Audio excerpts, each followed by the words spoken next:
one very, very powerful rotating updraft that typically is tilted that exists in the storm. So there is a powerful surface inflow in this rotating updraft, and that rotating updraft is never cut off by the downdraft well out ahead of it.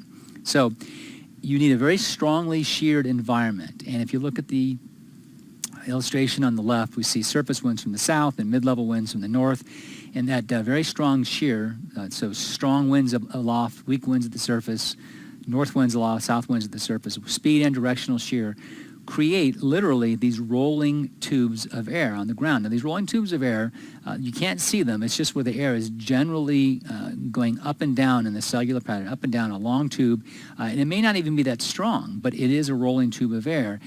What happens is during the late afternoon, a thunderstorm may develop, and if it develops over top of that rolling tube of air, it can literally pull that tube into the upright, and as it stretches it all the way into the upper levels of the atmosphere, as you tighten up that circulation, the circulation dramatically increases, and you end up with this one violently rotating updraft in the thunderstorm. And again, typically it is tilted, and that violently rotating updraft is known as a mesocyclone. And it becomes a very significant entity all by itself within the thunderstorm. It's what can be seen on Doppler radar, and it's what helps to create tornadoes themselves. So strongly sheared environments, horizontal tubes of rotating air form on the ground. They can be tilted and stretched into the updraft of any given thunderstorm, whether it's part of a multi-cell complex or all by itself, and then that storm will begin to rotate. So these are very large, long-lasting thunderstorms with a single violently rotating updraft known as the mesocyclone. So these massive steady-state storms are called supercell thunderstorms, and they can last 6 to 8 hours. This is what that mesocyclone looks like on your radar image. So upper right-hand corner, there's your radar image, and you can see Oklahoma City and different parts of Oklahoma and more there. And so what you're looking at is reflectivity. We're not looking at the storm relative velocity. We're actually looking at the amount of rain falling out of the storm. And you can see the big complex of the storm stretching from the northeast down to the southwest. And then right there at the southwest, it pinches off into a very, very well-defined hook. And that hook represents the rotating updraft. If you look at the illustration on the bottom, you can see that deep inflow coming in from the south and east. That's coming right off the Gulf of Mexico into the plains. And then as that winds, you can see they turn with height and they increase with height, helping to get that updraft spinning. And as those winds spin in that violently spinning updraft, that's the mesocyclone, they literally create an area where rain doesn't fall. It's such a strong updraft that rain doesn't fall. And so on radar, you get this region with very weak echoes. And so in the mesocyclone, you have this area of weak echoes, and it's bounded by rain being wrapped all the way around it. So they're called bounded weak echo regions, and they are very significant radar images that we look for. And that hook is known as the hook echo, and that's one thing that radar operators look for when they are looking at thunderstorms to see whether they'll possibly be tornadoing, because it takes that mesocyclone to get a full-blown tornado. And again, the illustration at the bottom gives you a nice sort of understanding of the mesocyclone and the supercell thunderstorm with a very powerful updraft, and then well out ahead of it the downdraft, but the downdraft not cutting off the inflow of the storm. As the storm moves along, it continues to get that real steady southeast, that is, inflow that's very warm and very moist. So the mesocyclone again, our illustration on the bottom left shows you your rolling tube of air. It shows you your winds blowing from the southeast to the surface, bringing in more moist air in the inflow, the mid-level dry air being entrained into the storm, helping to create the downdrafts, and then the very powerful upper-level winds with the jet core embedded in it that's helping to aid in the divergence aloft and therefore the convergence at the surface of that very powerful updraft. And again, this is the area where you're going to have your bounded weak echo region or your hook echo. And you can see to the right, this illustration shows what's happening at all these different levels. At the surface, that thunderstorm is out ahead of a cold front, cold dry air coming in at the surface and more moist air coming in from the south and southeast out ahead of the low. In the low levels, that 850 to 700 millibar level, you have a south to southwest wind flow. At the very lowest levels, the low-level jet is a very warm, moist flow. But once you get up above about 700 millibars, it begins to entrain much, much drier air from the upper levels, 10,000 feet or above. And then at that 500 millibar level up to 300 millibars, you have the trough in the long wave of the atmosphere with that little short wave digging through it, and the jet streak moving through it in that trough at 500 millibars and 300 millibars, all helping to provide additional uplift off the surface, which allows our supercell thunderstorm to really have that strong upward vertical motion, creating that one violently rotating updraft.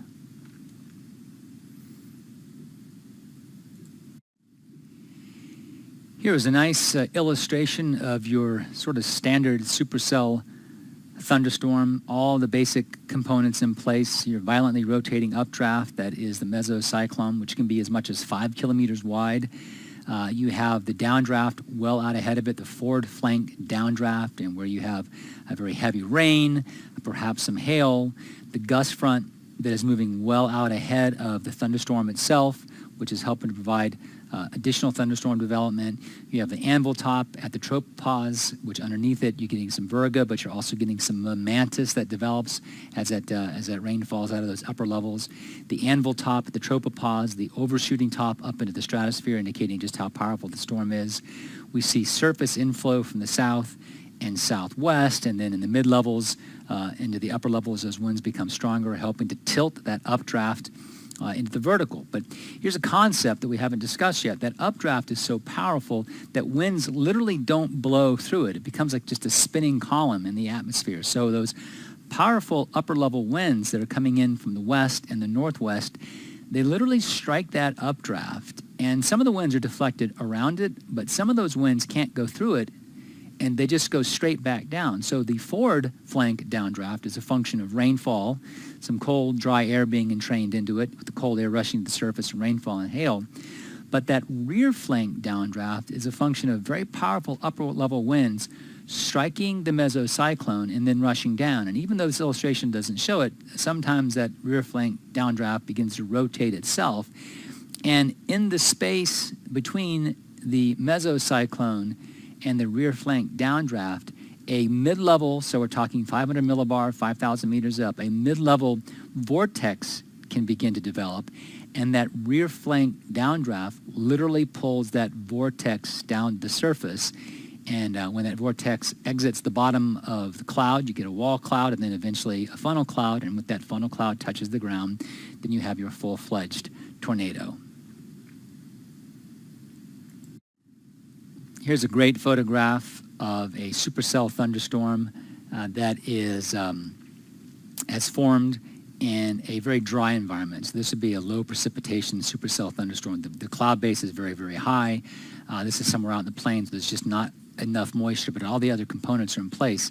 And you can see the cloud base that represents the mesocyclone, which is likely turning, the shelf cloud underneath it, the mid and high clouds and the anvil top, and then of course the tornado and the dust whirl that exists all around that tornado.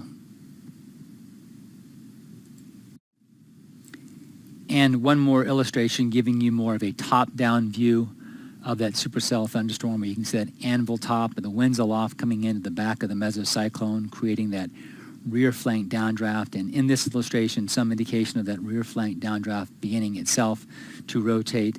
The forward downdraft with the showers, the lightning, and also the hail, the gust front exiting away from that forward flank downdraft, but also a gust front exiting away from the rear flank downdraft. And then that inflow, that warm, moist flow, gets fed into that mesocyclone in that tilted updraft. So very good illustration of your supercell thunderstorm. So we know that when we look at these storms with radar, we can see, one, the rain falling. The radar is listening for the reflection of the electromagnetic radiation to bounce back to the radar site. And it literally bounces off the rain, and we can hear, and that's why I call it reflectivity, the actual amount of rainfall. But we've also talked about Doppler radar, where we can see which way the winds are moving and how fast they're moving.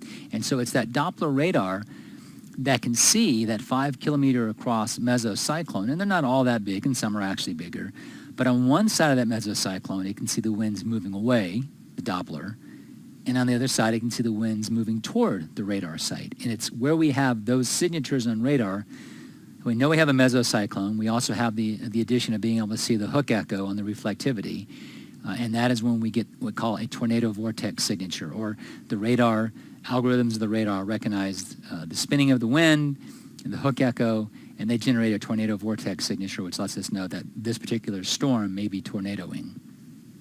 The rotating thunderstorm, or the mesocyclone, and how we see that on Doppler radar. Remember, the Doppler shift is the shift in the frequency of waves based on the motion of the emitter toward or away from the receiver. So the receiver is the radar site, and the emitter is going to be the EM, the electromagnetic radiation, bouncing off the raindrops. And so imagine that in the illustration with the person there, imagine that the ambulance, in this case, is the raindrop. And of course, what they're showing you is the sound being emitted from the ambulance as it approaches the listener.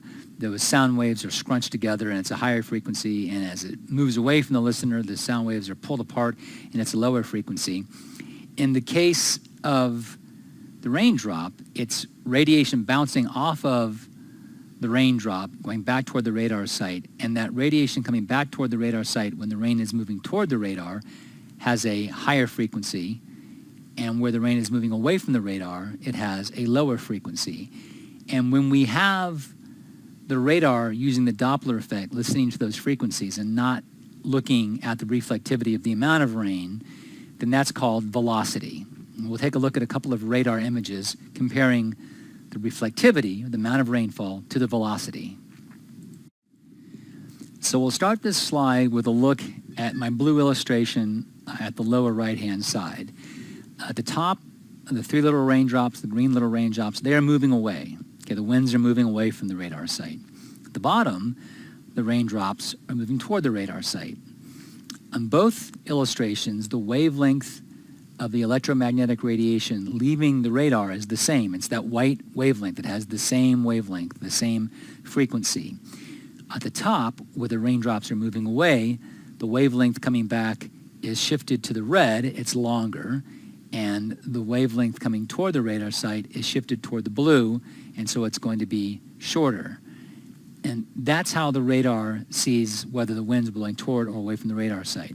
So the top two illustrations, you can see on the left, that's straight reflectivity. That is the radar just listening to how much electromagnetic radiation is bounced back to the radar site. It's just listening. And it's painting where lots is bounced back, the deep reds and the purples, and where very little is bounced back, it's the light blues. The heaviest rain is in that red area. And you can see where the hook echo is wrapping around the mesocyclone. So if that same radar image is then switched to reflectivity, the radar will paint